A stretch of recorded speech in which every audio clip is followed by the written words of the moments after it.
Guys नेपालमा त अब चुनावको पनि अलिकता माहौल बन्दैछ हैन, माहौल तातिँदैछ। अब आई डोन्ट नो तपाईहरु कुन कसलाई के कोलाई भोट दिने हो गाइस हैन।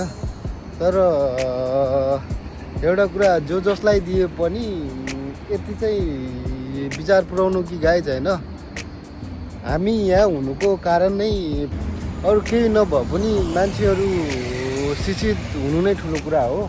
अनि के भन्ने योग्य व्यक्ति, अलिकता राम्रो बुझेको व्यक्ति, पढे लेखेको व्यक्ति अलिकता माथि भयो भने केही न केही चाहिँ चेन्जेस हुन्छ के, यति चाहिँ याद गरिराख्नु गाइस हैन। अनि तपाईहरुले देखिरह होला त संसदमा, तपाईको संसद भवनमा तपाईको मिटिङ हुँदा, पार्लियामेन्टमा मिटिङ हुँदाखेरि देखेकै थियो त त्यो कस्तो कस्तो मान्छेहरु त्यहाँ ए बोल्नै आउँदैन निम्दा किन्दा भन्ने मान्छेहरु हुन्छ, पढ्नै आउँदैन तिनीहरूलाई के भन्ने यार गाइस, पढ्नै आउँदैन त्यस्तो मान्छेले कसले ल्याएर त्यहाँ राख्छ के बेइज्जत एउटा हुन्छ नि यार गाइस। यो पालिको चुनावमा चाहिँ अलि राम्रो मान्छेलाई लिनुपर्छ।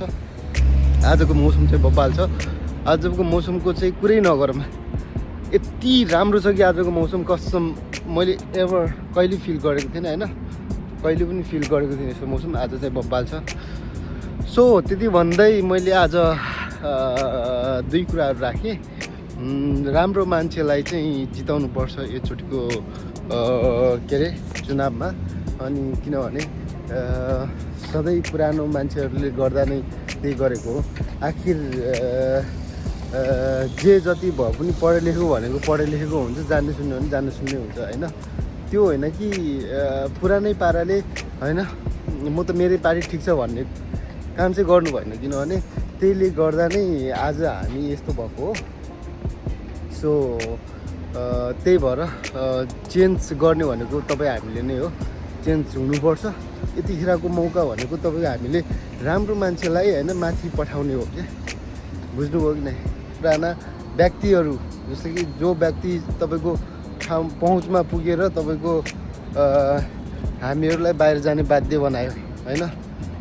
त्यही भएर तपाईँहरू पनि तपाईँको के अरे भावी आउने पुस्ताहरू पनि लाइक त्यस्तो नहोस् भन्न होइन, त्यस्तो नहोस्, त्यस्तो बाहिर जाने बाध्यता नपरोस् होइन, नेपालमै केही गर्न पाओस्। जाडो पनि होइन, धेरै तातो पनि होइन क्या, ठिक्क होइन। यस्तो बबाल भइरहेको छ कि आज कसम यस्तो मजा लागिरहेछ बाहिर घुम्न। म त यसो वाकिङमा हिँडिरहेँ, यस्तो छ यार।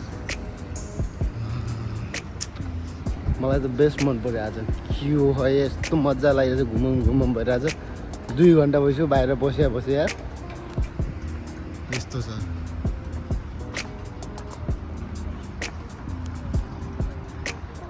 कस्तो सरर चिसो हावा आइरहेछ यार।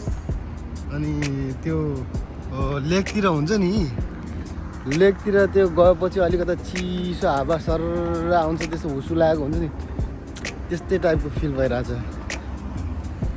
मलाई आज यत्रो वर्ष भयो यहाँ बसेको, तर यस्तो चाहिँ कहिले पनि फिल भएको थिएन क्या।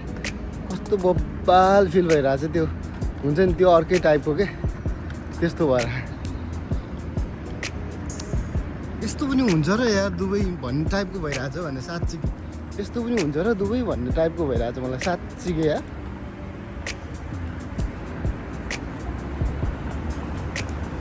यस्तो पनि हुन्छ र मलाई यो दुबई हो जस्तो चाहिँ लागेको छैन है गाइस।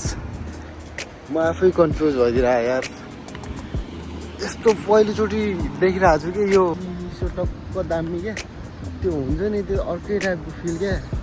त्यस्तो छ भने ऊ हेर त मौसम हेर न, भयो नि त नि बबाल, यत्तिकै भयो भने त सकियो त नि, किन जानु पर्यो युरोपमा कसम। साँच्ची मलाई त ला हो र दुबई हो र टाइपको फिल भइरहेको छ कि यार गाई, साँच्ची भने यस्तो मजाको जाडो भइरहेको छ कि त्यो तराईतिर बसेपछि हुन्छ नि त्यस्तो टाइपको फिल भइरहेको छ क्या। फर्स्ट टाइम होला मैले यस्तो हुसु लागिरहेको देखेको क्या। 2 घन्टा 3 घन्टा भइसक्यो यस्तो मौसम भइरहेको छ कि पुरै नभएर मजाले बाहिरै बसिरहनु टाइपको क्या। अनि यही ठाउँमा यस्तो के अरे गर्मी हुन्छ, 50 डिग्री सेल्सियससम्म जान्छ भन्ने पनि त्यो हुन्छ नि विश्वास नै विश्वास नै नभए जस्तो टाइपको फिल भइरहेको छ यस्तो छ ठाउँ अनि घुम्न मजा आउँदैन त यार यति भयो भने होइन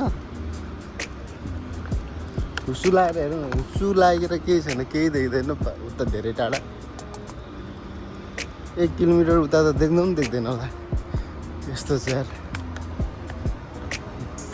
अरू त त्यस्तै हो गाइज म चाहिँ छुट्टै मजा आइरहेको छ ल सी यू नेक्स्ट ब्लग है त गाइज आज चाहिँ त्यही भन्न आएको थिएँ त्यो राम्रो के अरे मौसम छ दुबईको आज दुबईको चाहिँ बेस्ट मौसम आजै होला ल टाइपको फिल भइरहेको थियो पुरै हुस्सु लागेर के देख्दैन धेरै टाढा त हो भने त्यो तराईतिर हुँदैन त्यस्तै भइरहेको छ क्या